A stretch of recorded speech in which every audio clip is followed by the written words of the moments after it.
Aloha, everybody. This is Dave Wallace coming to you from my home in Waihoa. Welcome to my Tuesday session of my story time and here on Facebook. Before we start on our stories today, I wanted to share with you something very important that arrived yesterday, and it's my book, The Journey of Our Souls. There's my name on the bottom. Anyway, this book covers the incidents, the four different near-death experiences that I had, beginning with my first near-death experience that occurred when I was 5 years old, and continued until my last one was in 2010 when I underwent a open heart surgery. You can see the scars here. So from the time I was five up until just a few years ago, 10 years ago, I experienced four near-death experiences. And with each of these new near-death experiences, I came away a totally different person. And this person that I developed into was created by certain gifts that were given to me or awoke, arised in me following each near-death experience.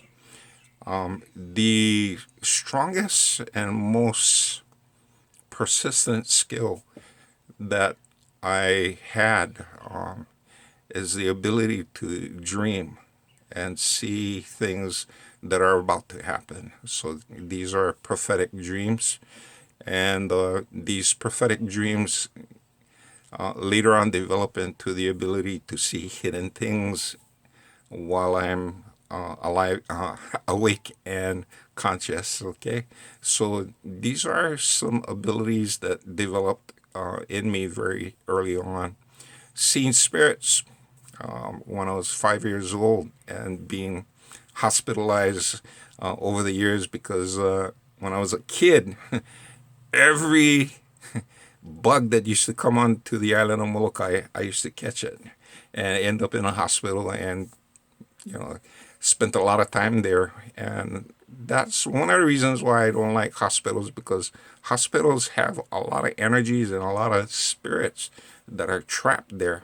When you think of the people going into hospitals and the number of people that don't make it home alive, you realize that hospitals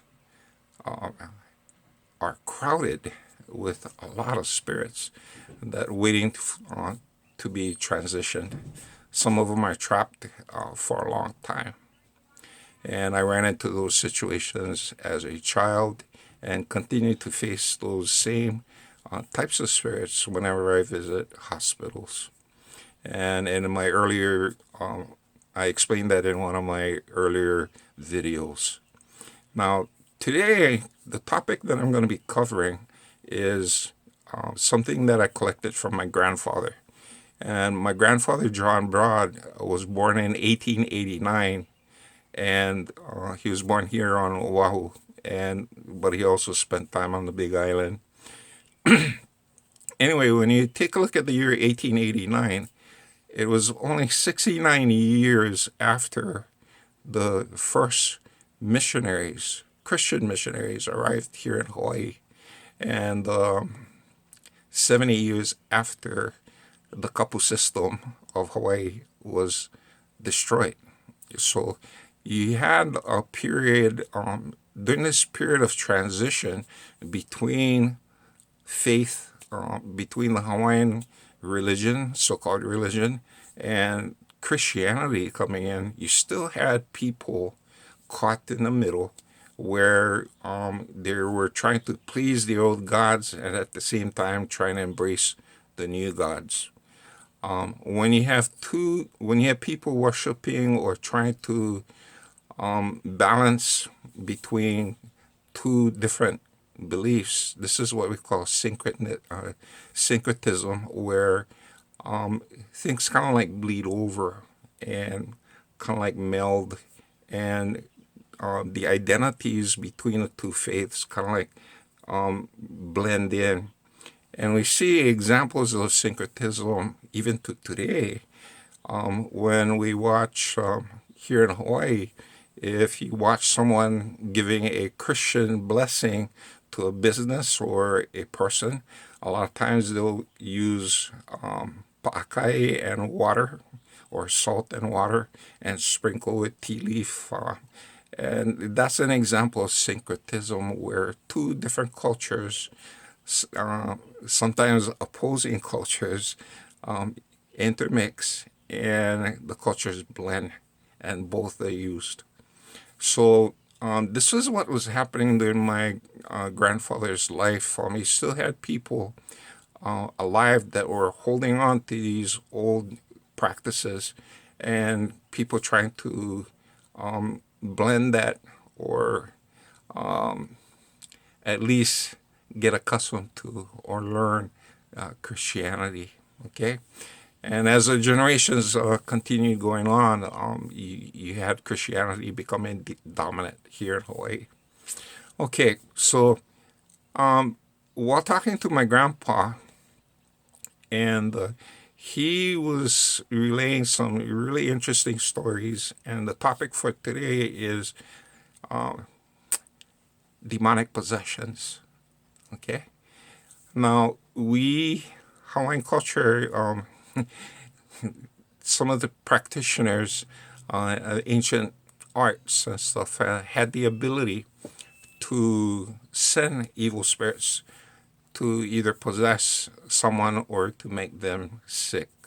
They had that ability, and some people living today still have that ability to do that. Not very many, but still around there. Anyway, while my grandfather was living in Hawaii, he came across a situation where one of his neighbors, a female, was seeing a man, and this man was also involved with another woman. So you have a lover's triangle, two women going after the same man. Now, the third woman and the second woman in this lover's triangle found out about this other woman and wanted to take out her frustrations to push this woman away from this man. And her remedy was to see a practitioner who could send an evil spirit over to this woman. And so she hired this person to concoct a scheme where an evil spirit would go over and affect this person. The plan worked something like this. The practitioner baked a loaf of bread and went over to this woman's house and said, "Here's the bread, yeah, and eat all you want." And so the woman took the bread into her house and she started eating it. And she voraciously ate it, stuffed it, and it was to her the bread was so delicious she couldn't, put it away. It was so so she started eating it, and when she got about halfway of the loaf, something made her stop.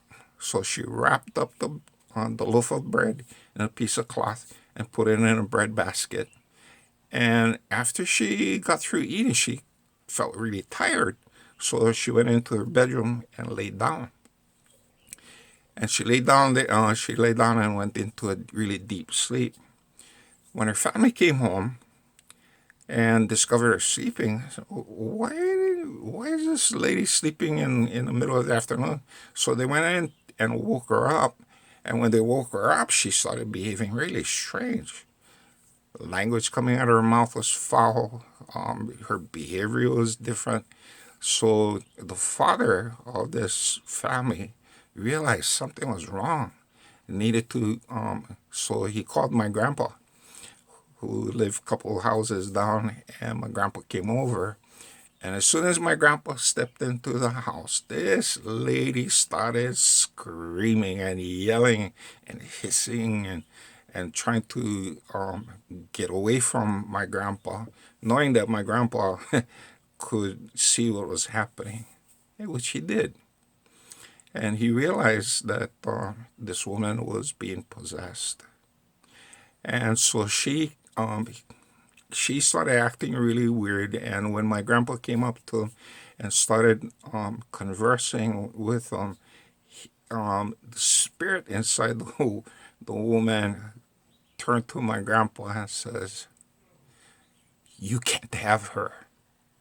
She's mine." And that was confirmation that an evil spirit had entered this woman.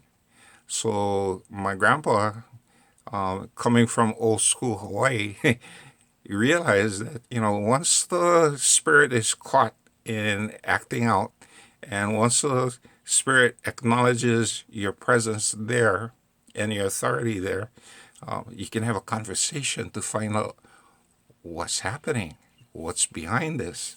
And so my grandfather started talking with the spirit and found out who the woman that hired this kahuna was, who the kahuna was, and what was the plan. And so the spirit says, "Yeah, this lady, we baked her a loaf of bread, and she's supposed to eat the whole bread. And when she eat the whole loaf of bread, she die. She maki." And so my grandfather says, "Well, the lady didn't eat the whole bread." No, she only eat half." So the spirit was frustrated already.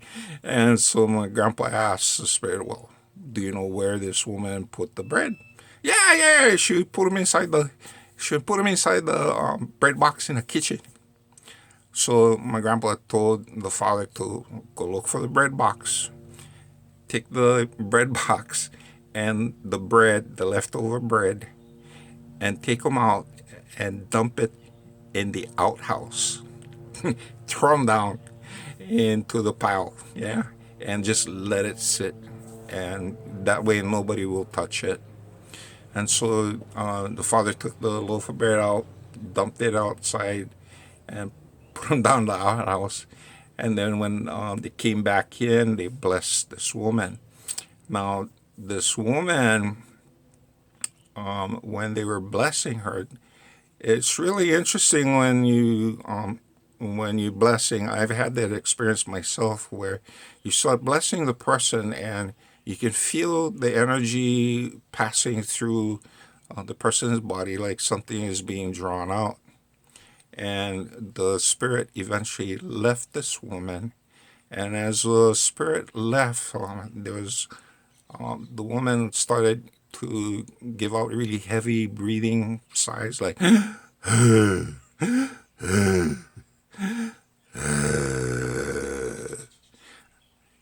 the spirit left. And she went into a relaxed mode and she slept. Everything was relaxed. And a few minutes later, when the family was outside talking story with my grandpa, they were waiting for this woman to regain consciousness. Well, they found that the woman came out and saw my grandpa, hugged my grandpa, and said, "Hey, what you doing over here?" So I'm totally unaware of what had happened. Okay. So this person who had sent the loaf of bread was counting on this woman to eat the entire bread before his so-called magic could work. But this woman didn't cooperate. The next question I have is, suppose you send an evil spirit over to possess someone with the instructions, specific instructions, to possess a specific person or entity, and you get it wrong. What happens? Well, that's what I'll be sharing with you right now. And this story has to do with one of my aunts. And one of my aunts became pregnant with this child. And after becoming pregnant, she realized that the father of this child was probably not the best father, was going to be the best father for her child. And probably not the best husband for her, so she decided to break it off and not, be with the father anymore. And so she went back to Laie and lived with her parents for a bit. And she was pregnant during this time. And as the child grew in her stomach, she became more and more concerned about this child. And while she was pregnant, this auntie of ours got a dog, a little dog. And this little dog was so well behaved and really kind, loved everybody, and she petted him. And wherever my auntie went, this little dog followed him. Anyway, the man's family, once they found out that my auntie was pregnant, they started to look at my auntie and say, "Oh man, what's the matter? How come you don't like our son?" Kind of like, yeah. So they started to harbor some hard feelings. And when my auntie finally gave birth to the child came out a beautiful baby boy. Now, for a baby boy to be born into a family was something very precious. And so this family took it really hard.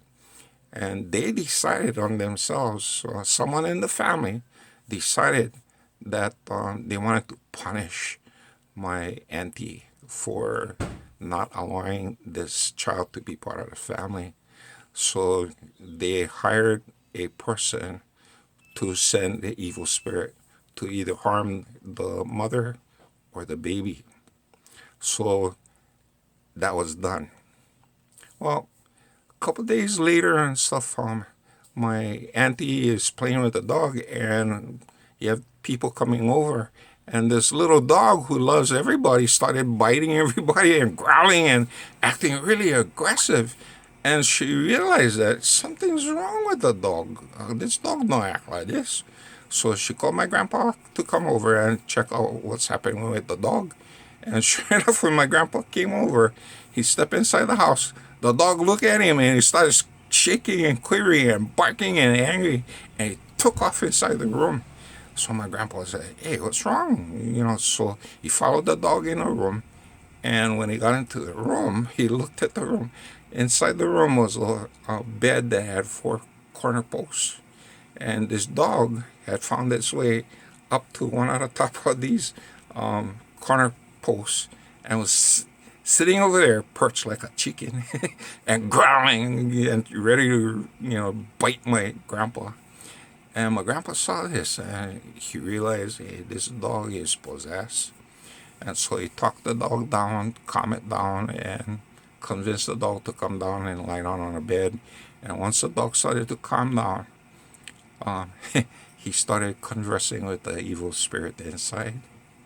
And he says he found out that the evil spirit, who sent them? Again, he found out who it was. It was one of the family members for the child's father. And the kahuna that did it and stuff, got the name. And the instruction this spirit was given was to go and possess the thing that my auntie loved the most. Yeah.